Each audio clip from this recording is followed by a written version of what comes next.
Hey team. So I wanted to chat about the week of and the day of my step one exam where I actually did well, where I didn't choke, where I had a strong mindset, a strong mentality, how I built that. And I was at the peak of my flow state,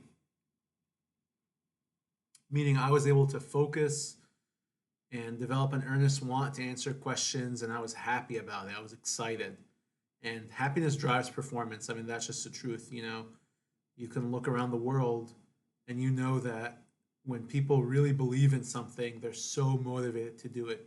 It could be the wildest, craziest thing to you, but to some other person, it's their religion or their passion or their country, and they're willing to die for it. And so in this case, I was willing to sacrifice and do anything to get a good grade on USMLE. That was my life goal, for like 2 months or 3 months in the summer. So first off, the week of how are you studying? I was doing 4 to 5 blocks a day of UWorld or Amboss. I would I would suggest, and I did probably mostly UWorld at that time, and I was nearly finished with Amboss up to the four hammers because UWorld is just well known, the most similar to USMLE, probably even more similar than NBMEs. I mean, that's just something I believed in. So the focus was on UWorld, and I had timed it so that I would be basically done with UWorld like 3 or 4 days before the exam. If it wasn't 4 to 5 blocks of UWorld, then it was a UWorld practice test, which I saved for the week of and the week before. There was two of them, or it was an NBME, which I convinced myself, of course, that that's like the next best thing after UWorld. So that's every single day. That's not like every third day or whatever like that, okay? Because half of the game is endurance. Half of the game is can you run this marathon and focus for 5, 6, 7, 8 blocks straight of the test. Even someone in my school who was like our education coordinator or education development like staff member who like helped us study. One time I met with her, and I would encourage you to meet with any mentorship support you have, just to build your confidence, just to rehearse whatever thoughts you have in your mind that are empowering thoughts. But she told me most students, I don't know how she knew this, but she said most students do better in their like fourth, fifth, sixth, and the last few blocks of their actual USMLE test day than the first 2 or 3 blocks, because the first 2 or 3 blocks they're still second guessing themselves. They're still thinking like, oh, they're still switching between answers, and they're not in their flow state yet. And so I had the mentality like I'm gonna get into that. I'm gonna warm up, and I did this by the way, even for in class exams, for in class MBA in house MBMEs, I would do like a UWorld question block like at 6 a.m. before going to an in house test. So I was just like getting my feet wet, and not even getting my feet wet, but really jumping and diving deep into questions. That's what you should be doing too. You shouldn't care anymore. You should be blasting through questions because test day comes. It's time to play, and I had that mentality. I had that winner mentality. I knew if there was anything that was going to come up on a test, I had seen it. If there was something I didn't know, then probably the only people who were going to know it were the 100th percentile kids and the 95 percentile kids, and I was going to be up there with them. I believe that. I believe that winners always win. I believed I had paid my dues. Maybe you could say, well, I only got 262. Some other people got 273, but I had the mentality that I was going to do my best, and that the work that I had put in was good enough, was well past good enough.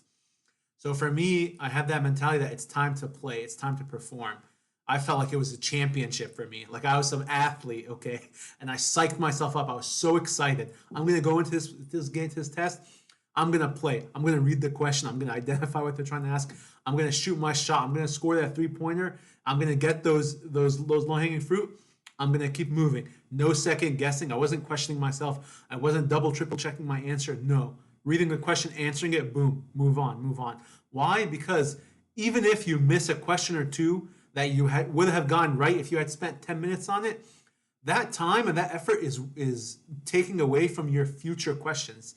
And that's another thing I have. I'm talking about the future block or whatever, because you have to conserve energy. Because this is a marathon, not a sprint. And here's the deal, unfortunately. This is not monogamy. You can't fall in love with a question, okay? You can't fall in love with a question and say, I have to get this question right. I'm going to spend 10 minutes on it. No, you have to say, there's going to be another question I'm going to get right, unfortunately, all right? It's a numbers game. It's just like when you're on the prowl. So there's the 4 or 5 blocks. And then here, let me tell you this. Nothing was going to get in my way of doing well on the test. And I'm going to give you an example. I took a test on a Monday. The Friday before, I had this extra monitor, and I was like done studying, and I had went kayaking, I had went biking, and I was going to sell this monitor. Some guy came, put on Craigslist. Some guy came, bought it for $40. I moved my car so he could park at my spot at my complex, and I parked and guessed, and I forgot. I went to sleep. The next day, I was just doing block after block after block. I woke up, and I didn't even leave my house that day. I got Chipotle delivered, and I was doing block after block. And then I just slept early and just reviewed it and just chilled. Woke up at like 3 a.m. the next day, like Saturday night. Oh my God, I didn't move my car. I went down, it was towed. So I go to this, it's like 3 a.m. I want to make sure I get my car back because I have my test. The next day I get to this place, Uber this place for like $50. I pay like $250 to get this car towed. I didn't care. It was not going to get me down. I was not bummed. In my mind, I'm going to be an orthopedic surgeon. I'm going to make 500 grand a year. This USMLE test already cost me $1,000. What's $200? I kept my eye on the prize. Now, I choked on step 2 because I didn't keep my eye on the prize, and I'm going to tell you about that. But when you go into a test, you have to do your best for these high stakes exams that matter so much. You have to do your best, not get caught up in distractions, not get caught up in drama, not let the little things get to you. Let me tell you another thing. I slept great. I ended up sleeping okay like 2 days before the test, but the day before the test, I couldn't really sleep. Probably slept like 4.5 hours. I was super psyched, super excited about the test. And then when I fell asleep, I woke up late. And I had known because I did this practice thing. You can do like a USMLE practice test where you take like the step 1, like it was like 120 questions or something. This is like legal and everything sanctioned. You go to a Prometric site and you take like a sample test. So I had done that, and I suggest you do that. I had done it like 3 or 4 weeks before, just to like test myself, real world conditions. I did the drive to the test center. What's the monitor going to be like? What's the chair going to be like? Is it going to be comfortable? Because I wanted to know. And I knew that they're going to admit you even up to 8:30 because that's my exam time. I knew I didn't have to be there an hour before like a lot of people were. So I rolled into that test site like 8:05 or something, and there was like a line, and the lady asked like, "Oh, who's taking step 1?" Raised my hand, boom, front of the line. We just went in. Even though I woke up late, I had come late, parked far. I still did my morning routine. I still had my steel cut oats. I still meditated before at the test center in the parking lot with my yoga mat. I meditated at the desk for the first 15 minutes or whatever of like where they give you like the guide or of how to the test, the intro. You guys all like some people jot notes down and stuff. I never do that. I just sat there and meditated. The focus. This is what works for me. I mean, I don't know what works for you. Maybe you need to memorize a formula, but I just need to use the formula in a test in real time, and I pull it up then. The other thing is, and I have to be thankful for my med school. I was so pissed during my med school in-house exams because we had moved to a new building and there was construction. So there was always noise. And it really bummed out some of my classmates. Well, guess what? That Prometric test site, there happened to be construction. I don't know why. The day when your exam, it's your whole life exam on the line, someone decides to do construction at noon or whatever.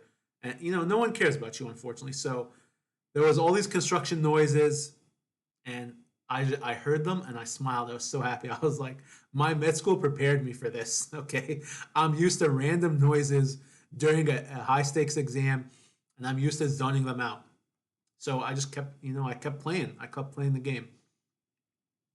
So for me, it was all seamless. And I think the reason is because I had the mentality of I was happy, I was ready, I was excited. I knew there was a light at the end of the tunnel. I had booked my Alaska trip. The next day I went to Alaska. So, you're going to be a doctor and you're going to make money. Okay. You're going to make 150K, 200K, upwards of $1 million a year, depending on your specialty. You need to invest in yourself. You need to, pay the money if you want to take an Uber to the exam, if you don't want to park, if you deserve a prize at the end, whatever it takes. If you need nice headphones so you can listen to music in between studying, you need to do whatever it takes. So I had that winner mentality, and I think that's really the reason that I performed well on test day.